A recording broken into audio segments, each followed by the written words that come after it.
এই শীতের সময় ধনে পাতার চাটনিটা অনেকের বাড়িতেই হয়, আর এটা খেতে দারুণ লাগে, তাই না? এই ধনে পাতার চাটনিটাকে কোনোভাবে যদি প্রিজার্ভ করা যায় সেটা কেমন হয়, চলুন আজকে সেটা শেয়ার করি। আমি 2 আঁটি পরিমাণ ধনে পাতা নিয়ে তলার মোটা ডাঁটিগুলো ফেলে দিয়ে ভালো করে ধুয়ে জল ঝরিয়ে রেখেছি। আর এখানে নিয়েছি বেশ অনেকটা পরিমাণ তেঁতুলের গাঁত, আর তার সঙ্গে একটা বড় গোটা রসুন পুরো ছাড়িয়ে নিয়েছি। সঙ্গে নিলাম 3টে কাঁচা লঙ্কা। একটা কড়াইতে 3 পলা পরিমাণ সর্ষের তেল দেব, দিয়ে প্রথমে ওই রসুনের হাফ রসুন দিয়ে তেলের মধ্যে ভেজে নেব যতক্ষণ না সুন্দর গন্ধ বেরোয়। ওর মধ্যেই দিয়ে দেব কাঁচা লঙ্কাগুলো ফাটিয়ে, আর তার সঙ্গে দিলাম খুব অল্প পরিমাণ আদা। সবটা ভাজা ভাজা হলে তার উপরে দিয়ে দিলাম ওই ধুয়ে জল ঝরিয়ে রাখা ধনে পাতাগুলো।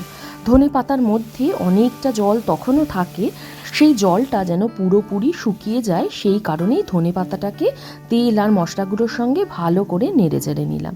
এবার সেটাকে মিক্সিং বোলের মধ্যে নিয়ে ঠান্ডা করতে দিলাম। এদিকে সেম কড়াইয়ের মধ্যেই আরও কিছুটা সর্ষের তেল নিয়ে শুকনো লঙ্কা সর্ষে ফোড়ন দিয়ে তার মধ্যে বাকি রসুনটা দিয়ে দিলাম। দিয়ে ভালো করে নেড়ে চেড়ে গন্ধ বেরোনো অবধি অপেক্ষা করে তারপর দিয়ে দিলাম যে তেঁতুলের গাঁতটা বানিয়ে রেখেছিলাম সেটা।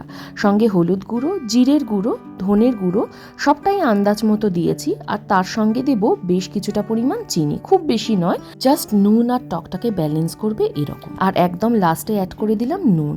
ধনে পাতাটা ঠান্ডা হলে ঠিক এই রকম করে বেটে নিয়েছি, খুব মিহি না হলেও চলবে।